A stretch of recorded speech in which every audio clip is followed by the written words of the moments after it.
Thanks, Dave. Well, in an Australian first, the Mayor of Bundaberg is issuing a formal apology to the region's South Sea Islander community for the practice of blackbirding.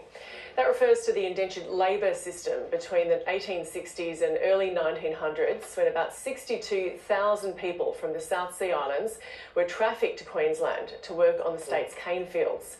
Emelda Davis's grandfather was one of those labourers, and she joins me now. That was old overlay.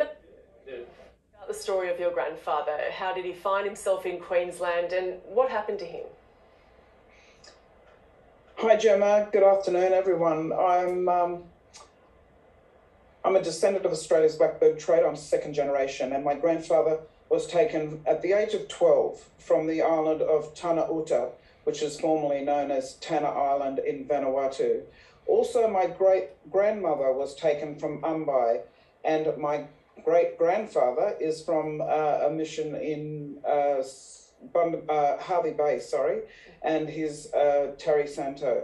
So, you know, for a lot of Australian South Sea Islanders or descendants of this trade, this recognition has been a long time coming, and the stories are very similar. They don't talk about the children that were affected, the women that were affected, but, you know, with today's apology, hopefully we can start to really solidify the truth around the history of this trade. And I want to ask you a bit more about this apology in just a moment, but just for a bit more of a background, what exactly was the practice of blackbirding? I mean, as we heard, the story of your grandfather is one of 62,000.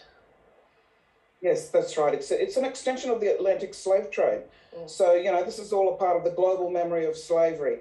And we need to tell the truth about the beginnings of this nation and the struggles that First Nations and Australian South Sea Islander or South Sea Islander forebears suffered. And there were 60-odd thousand, first and foremost brought into New South Wales by Benjamin Boyd, celebrated entrepreneur. This story is not told in 1847. And he took these 200 plus from Leafu Tana and New Caledonia to Eden to work on his plantations. Then the influx, of course, by Robert Towns, John Mackay, celebrated entrepreneurs to all across Queensland.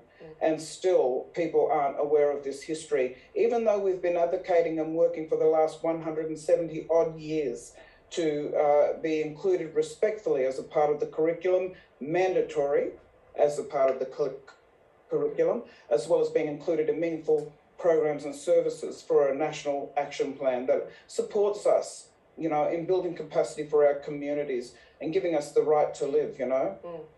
Yeah, because, I mean, just terrible conditions for them. Obviously, it was to the benefit of the cane barons and the state. What will this apology mean?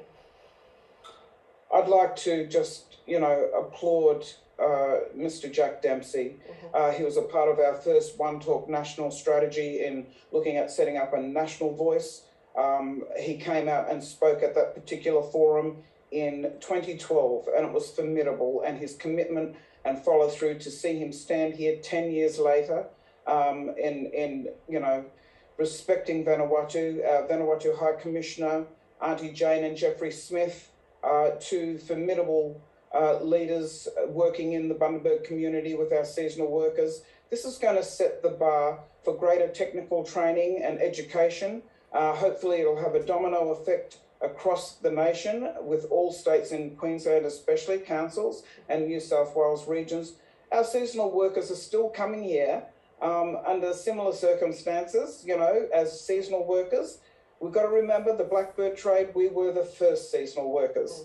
And there's a lot to be learnt from those experiences that sit within our communities, our oral histories that speak to the truth of how we can get on and, I guess, work together as the great multicultural society that we are.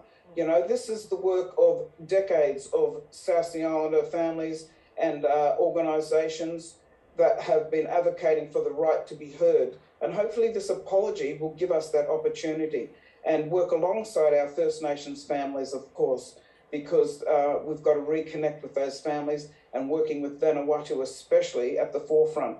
Vanuatu provides 40+% of our seasonal worker trade today. Yeah, and there's a lot to be reconnected through families, identity, and just building capacity in terms of micro business and opportunities for education and training. Yeah, indeed. And I mean, when you talk about that domino effect from this apology, do you hope that money flows from that? Because we can just point out, obviously, the money earned by these people, it wasn't given to them, obviously, and it was later actually used, part of it, to deport people under the White Australia policy. So double exploitation there. So you're hoping some of this can be recovered to help in the future? Absolutely, Jemmy. Awesome in bringing that up, in that, you know, there were 15,000 that died as a part of this trade. And one of the challenges is that those wages were absorbed back into the Commonwealth. Now, this isn't about victim mentality. This is about a birthright. This is about something that's happened to a community that still lives here as a marginalised, suffering, you know, our jails are full. The lack of education and training. So, you know, whatever that reparation looks like, let's work together with the government. You know, our formidable leader, Mr. Scott Morrison, now this is an opportunity for you to make amends, and let's sit down and have a conversation. Department of Foreign Affairs and Trade, you know, let's have these conversations. And it's a collective community effort. No one man is an island. You know, we're building this legacy on the backs of greats that have fought this fight for us in getting us to this point today. And I just want to commend everyone and their contribution. Yeah, well said. And Emelda, as you say, this apology is bringing this to the forefront. Will the understanding that this did happen and facing the reality of our history, will it make things better today?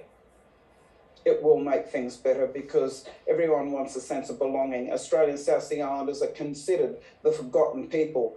You know, for 170 plus years. Today, they remember us. And this is something that's so dear to everybody's hearts that attended that flag raising and watched via Zoom today. It was a formidable day and a great act of kindness from our, you know, highest leaders, in office. Emelda Davis, thank you so much for joining us. Thank you, Tomas.